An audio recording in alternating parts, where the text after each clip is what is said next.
know it's been a little bit since we put out a video like this. We've been staying active and busy, holding group workshops and one-on-one coaching sessions. In fact, over the last 2 months, our team has met one-on-one using phone or video conferencing with more than 450 employees, investors, and workers across the organizations and companies that we serve throughout the country. And certainly a lot has happened since the last time that we've held a video. As we continue in the global health pandemic of COVID-19, we've seen a lot of energy and support for fighting racial injustice with marches and protests over the last 2 weeks.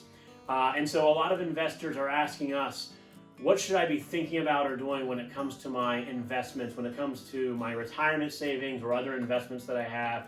And more recently, folks have been saying, well, the market's really come back a lot. Should I start putting more money in stocks or more money into my investments? And we want to make sure you remain focused on the two big questions. There's a lot that can go into investing, but at its most simplest form, I think there are two primary questions everyone should ask themselves when it comes to an investment strategy. And the first one is, how much time do I have until I'm going to use this money? Or what's my time horizon for my investment? Whether it's your retirement savings, where you may have 15, 25, or 35 years until you're going to use the money, or savings you're putting aside or investments you're putting aside for a financial goal or milestone that's going to happen in 3 or 5 years. You want to really think about, what is my time horizon? When am I going to need or use this money?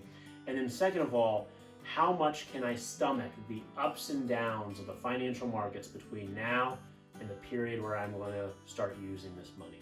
And most importantly, how can I stomach the down part? The period between mid-February and mid-March, where we saw a furious sell-off in the markets, is a great exercise in reminding us how challenging and uncomfortable and painful it can be when the markets go down. When we have a long bull market like we had through the last several years, sometimes we forget about risk and what it really means to take risk. So regardless of what's happened in the markets, we have seen a really significant and robust rebound off of the lows from mid-March. We're not yet back to where we were in mid-February, hitting all-time highs, and in fact, certain sectors or asset classes are still down pretty dramatically. But regardless of all of that, as an investor, we want you to revisit and think about the time horizon that you have until you're going to use the money, how comfortable you are taking risk and investing in stocks, and what that really means when the markets do go down and how fast they can go down, and reassessing if you need to make changes to your investment account. Again, whether that's a retirement savings, 401k or 403b, where you're contributing every pay period, an IRA that perhaps you're not making contributions to, but you have an investment mix based on long-term strategy, or other short and medium-term financial goals. Further, while we have seen this nice bounce and recovery in the markets, we don't think we're in the clear with all of the unknowns and many of the challenges we face as a country and around the world right now. We expect that we will see continued volatility throughout the next several months or even year.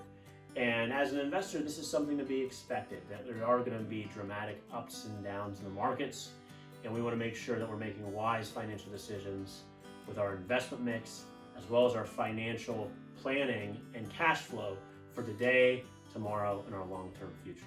So I hope this is a good reminder and reset around financial and retirement savings ideas and the basics.